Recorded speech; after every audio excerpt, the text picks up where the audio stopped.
Assalamualaikum, salam Malaysia Madani. Carta 744 dimulakan dengan rangkuman berita-berita utama hari ini. Kita ikuti perinciannya dalam segmen Esensi. Tindakan tegas berlandaskan undang-undang akan dikenakan kepada pihak yang memberi sokongan bantuan secara langsung dan tidak langsung terhadap tuntutan didalangi kumpulan Zulu. Jelas Perdana Menteri, siasatan telah dimulakan terhadap pihak yang membuat tuntutan, penimbang tara, peguam serta pihak berkaitan. Siasatan mengikut Seksyen 124K Kanun Kesiksaan bagi kesalahan sabotaj. Kelantan akan membubarkan Dewan Negeri pada 22 Jun ini bagi memberi laluan kepada pilihan raya umum Dewan Undangan Negeri PRU DUN. Menteri Besarnya berkata perkara itu sudah mendapat perkenan Sultan Kelantan, Sultan Muhammad V. Notis pembubaran itu akan dihantar kepada SPR untuk tindakan lanjut. Beberapa inisiatif digerakkan Prasarana dan Rapid Rail bagi meningkatkan mutu operasi perkhidmatannya. Ini termasuk kerja membaik pulih semua sistem komponen di laluan Ampang dan mempercepatkan pembelian 19 set train 4 gerabak baharu bagi laluan Kelana Jaya. Penyelenggaraan train peringkat 4 dan 5 juga dibuat termasuk menggantikan subsistem usang melibatkan 58 train. Sebanyak 22 projek perumahan prima kini berada pada peringkat pembinaan. Timbalan Menteri Pembangunan Kerajaan Tempatan memaklumkan 13 daripada 22 projek itu merupakan projek sakit. Justru Task Force Projek Sakit dan Terbengkalai ditubuhkan sebagai jawatankuasa utama bertindak, memantau dan mencari penyelesaian projek sakit. Cadangan pindaan bahagian 3 Perlembagaan Persekutuan berhubung kewarganegaraan bagi anak yang lahir di luar negara sedang dipersiapkan. Kementerian Dalam Negeri menjelaskan sesi libat urus kini hampir selesai dan bakal dibentang kepada mesyuarat Majlis Raja-Raja pada 12 Julai depan. KPM pula dalam proses membuat pindaan peraturan pendidikan berhubung penerimaan masuk murid warga negara dan bukan warga negara ke sekolah kerajaan dan bantuan kerajaan. Ia bagi memperkemas peraturan sedia ada. Pindaan akan memastikan akses pendidikan kepada kanak-kanak berpadukan perundangan sedia ada dan menyeluruh. Polis menumpaskan 3 kumpulan disyaki terlibat dalam kes kecurian kabel di 3 daerah di Kedah yang melibatkan kerugian sebanyak RM150,000. Ketua Polis Kedah memaklumkan kumpulan tersebut dikenali sebagai geng Aji Lebai, geng Zali Black dan geng OG. 15 suspek ditahan dan 8 kes kecurian kabel berjaya diselesaikan. Pemilik kedai runcit mengaku salah atas tuduhan memberi suapan RM600 kepada pembantu penguatkuasa Majlis Bandaraya Iskandar Puteri tahun lepas. Suapan diberi sebagai dorongan agar penjawat awam itu tidak mengambil tindakan penguatkuasaan ke atas sebuah pasar mini. 31 Julai depan ditetapkan untuk jatuh hukum. Seorang lelaki warga emas dihadapkan ke Mahkamah Magistrate Bukit Mertajam atas tuduhan membunuh 2 lelaki awal Jun lalu. Bagaimanapun, tiada pengakuan direkodkan tertuduh. Tan Chong Heng, 66 tahun, tertuduh meminta pihak mahkamah menghantarnya ke hospital sakit mental atas alasan dia pesakit yang memerlukan ubat antipsikotik.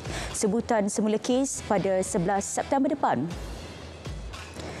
Polis akan buka kertas siasatan sekiranya terdapat unsur jenayah berhubung kejadian 2 tabung gas oksigen meletup mengakibatkan 3 beranak terbakar dan melecur di Taman Industri Ringan Sri Mergong, Kedah semalam. Ketua Polis Daerah Kota Star berkata, setakat ini polis telah mengambil keterangan daripada pemilik premis dan saksi di tempat kejadian. Susulan 2 tahanan Indonesia yang lolos dari lokap Balai Polis Tapah di Serian, Polis Sarawak memperluaskan operasi memburu sehingga 5 km persegi. Operasi hari ketiga melibatkan 117 anggota polis dari pelbagai unit termasuk 2 unit anjing pengesan dari Jabatan Bomba dan Penyelamat Sarawak. 5 sekatan jalan turut diaktifkan selain pengesanan menggunakan drone. Cadangan memasukkan SPRM ke Akta Suruhanjaya Integriti Agensi Penguatkuasaan 2009 sedang diteliti. Justru pada 19 April lalu, satu nota jemaah menteri telah dikemuka kepada Kabinet bagi membincangkan hala tuju isu penyerapan badan tersebut ke dalam Suruhanjaya Agensi Penguatkuasaan EAIC. Dua beradik maut selepas kenderaan dinaiki dirempuh lori tangki di Jalan Kuantan Segamat. Bomba Pahang memaklumkan insiden berlaku apabila lori berkenaan dipercayai hilang kawalan, terbabas dan seterusnya merempuh kereta mangsa. Siti Mazura Zulkifli 30 tahun dan Siti Nur Alia Safia 18 tahun disahkan meninggal dunia di tempat kejadian. Seorang anggota polis bantuan maut akibat dilanggar ketika cuba membantu sebuah kereta yang mengalami kerosakan di Jambatan Kedua Pulau Pinang. Musyiri Bakar 49 tahun yang meninggal dunia di lokasi akibat cedera parah pada kejadian kira-kira pukul 8.30 pagi tadi di kilometer 11.6 arah Batu Kawan menghala ke Batu Maung. JKM Kelantan merekodkan 48 kes kehamilan luar nikah membabitkan kanak-kanak dan remaja bawah umur sehingga Mei tahun ini. Angka itu meningkat berbanding 45 kes yang sama dicatatkan sepanjang tahun lalu. Faktor penggunaan gadget secara meluas dan kurang pemantauan keluarga merupakan antara penyebab kepada isu berkenaan. Bagi mengatasi isu sensitiviti agama dan kaum menjelang PRU DUN, Polis Kedah tubuh pasukan siasatan khas dikenali sebagai pasukan siasatan khas 3R. Ia bagi pastikan tiada pihak melampaui batas terutama aspek 3R iaitu agama, religion, raja, royalty dan kaum res. Semua penganjuran aktiviti berkaitan PRU DUN juga perlu dimaklumkan kepada polis. Peniaga diharap tidak membuat penjualan gula secara bersyarat dan meningkatkan harga barangan sempena Hari Raya Aidiladha. KPDN Kelantan telah melakukan pemantauan dan peniaga diingatkan untuk memastikan bekalan barangan tidak terputus. Setakat ini, 2 aduan diterima di Pasir Mas yang menjual gula melebihi harga kawalan. Deklarasi Hak Asasi Manusia Sejagat UDHR tidak seharusnya menjadi satu-satunya sumber dalam berinteraksi soal isu hak asasi manusia. Jelas Menteri di Jabatan Perdana Menteri Hal Ehwal Agama, kerajaan turut mempertahankan prinsip hak asasi berdasarkan pendirian negara-negara Islam. Pelbagai program diteruskan bagi memberi kefahaman jelas mengenai hak asasi manusia daripada perspektif Islam. KPM Kementerian Pelancongan Seni dan Budaya akan meneruskan program Geran Sokongan Pelancongan Seni dan Budaya GSPSB. Ia sebagai langkah susulan pemulihan industri pelancongan negara yang terjejas akibat COVID-19.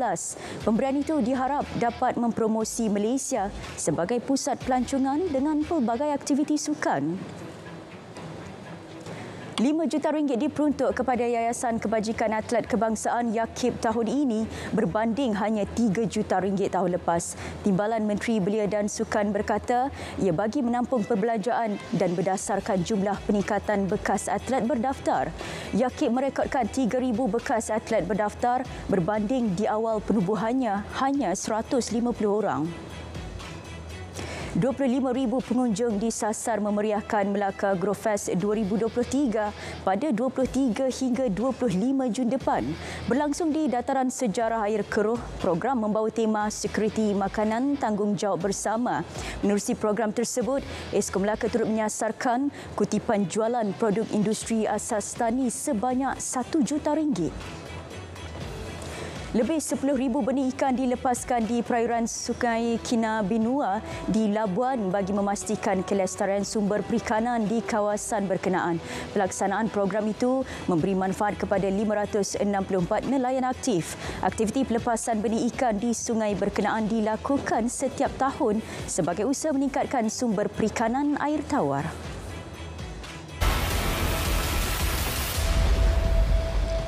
Sebanyak RM750 juta diluluskan kerajaan menerusi bajet 2023 bagi menoktahkan kemiskinan tegar tahun ini. Menurut Timbalan Menteri Keuangan, peruntukan itu disalur kepada Kementerian Ekonomi bagi mewujudkan inisiatif dan program yang bersesuaian. Antara perancangan termasuklah memberi golongan sasar latihan perniagaan secara berterusan. Baucer pelindungan tenang PTV tidak diteruskan tahun ini. Semakan semula akan dilakukan Bank Negara Malaysia. Bagaimanapun, jelas Timbalan Menteri Keuangan, usaha membantu golongan B40 masih diteruskan menerusi pelbagai inisiatif pelindungan sosial lain seperti program MySalam dan skim peduli kesihatan PKB40. Kementerian Ekonomi menjangka proses perolehan bagi baki 4,900 mesin layan diri yang disasarkan tahun ini di bawah Inisiatif Pendapatan Rakyat IPR akan selesai dalam tempoh 2 bulan lagi. Ia kini dalam proses pemilihan dan penilaian pemohon yang berkelayakan. 100 buah mesin yang pertama telah melalui proses perolehan dan akan diselesaikan dalam bulan ini. Vietnam dan Malaysia sasar perdagangan dua hala sebanyak 18 bilion ringgit menjelang 2025. Pusat Penggalakan Pelaburan dan Perdagangan Ho Chi Minh City akan membaik iklim perniagaan bandar itu selain memperkemas pembaharuan pentadbirannya. Kerjasama sektor lain turut diperkukuh, antaranya pelancongan, kebudayaan serta sains dan teknologi. Perjanjian dan usaha sama bagi pembangunan projek Katalis Lembah Wawasan Malaysia MVV 2.0 di Negeri Sembilan dianggarkan bernilai 15.6 bilion ringgit. Ia bertepatan dengan usaha kerajaan melestarikan pertumbuhan ekonomi di negeri itu. Antara konsep pembangunan MVV 2.0 termasuk wilayah pintar, kawasan perindustrian berteknologi tinggi dan lembah semikonduktor. Maybank Islamik berhad menyasarkan 50,000 pelanggan dalam tempoh 12 bulan bagi produk terbaharunya Easy Wasiat. Perkhidmatan digital tersebut membolehkan pelanggan merancang dan menyediakan wasiat dengan lebih cekap dan teratur selaras syariah dan undang-undang faraid. Penulisan wasiat boleh diselesaikan dalam tempoh 30 minit. Dua anggota tentera dari Pasukan Pertahanan Diri Darat JSDF maut dan seorang lagi cedera dalam kejadian tembakan di lapang sasar JSDF Gifu City, Jepun. Polis Jepun menahan seorang ahli JSDF berusia 18 tahun yang dikatakan telah melepaskan tembakan dan didakwa atas cubaan membunuh. Ketiga-tiga bangsa berusia lingkungan 20-an dan 50-an, tiada laporan kematian melibatkan orang awam. Pihak berkuasa Pakistan mempergiat usaha memindahkan ribuan keluarga susulan ribut tropika Biparjoy semakin hampir dan dijangka bertukar menjadi siklon yang amat kuat. Setakat ini, sekurang-kurangnya 26,000 orang telah dipindahkan ke tempat selamat. Kira-kira 100,000 orang dari kawasan pantai akan dipindahkan sebelum siklon itu diramal melanda esok. Kanada mengalami musim kebakaran yang paling teruk abad ini. Walaupun persiapan awal telah dilakukan, namun kebakaran tahun ini melebihi jangkaan melibatkan keluasan sehingga 5.2 juta hektar. Ketika ini terdapat 447 kebakaran aktif di seluruh Kanada dengan 229 di luar kawalan. Seorang wanita warga emas di Ecuador terjaga di dalam keranda sendiri selepas disahkan meninggal dunia 2 hari sebelumnya. Wanita itu kini dirawat di hospital yang dia dimasukkan. Bella Montoya, 76 tahun, yang berada di dalam keranda terbuka, bernafas perlahan dan memukul keranda. Montoya sebelum ini telah dimasukkan ke hospital kerana mengalami strok dan kegagalan kardiorespiratori. Bekas Presiden Amerika Syarikat AS, Donald Trump mengaku tidak bersalah atas 37 pertuduhan berkaitan dakwaan menyimpan dokumen sulit kerajaan selepas penggal pentadbirannya berakhir. Trump membuat pengakuan itu seperti yang dijangka semasa perbicaraannya di Mahkamah Persekutuan di Miami, Florida. Beliau menjadi bekas Presiden pertama Amerika Syarikat yang didakwa dengan kesalahan jenayah. Sheikh Ahmad Nawaf Al-Ahmad Al-Sabah dilantik semula sebagai Perdana Menteri Kuwait. Pelantikan itu dibuat menerusi dekri diraja yang ditandatangani oleh Putera Mahkota Kuwait, Sheikh Michel Al-Ahmad Al-Jabir Al-Sabah. Ia dikeluarkan seminggu selepas Emir Kuwait terima peletakan jawatan kerajaan terdahulu. Sheikh Ahmad Nawaf Al-Sabah bertanggungjawab mencalonkan anggota kabinet yang baharu.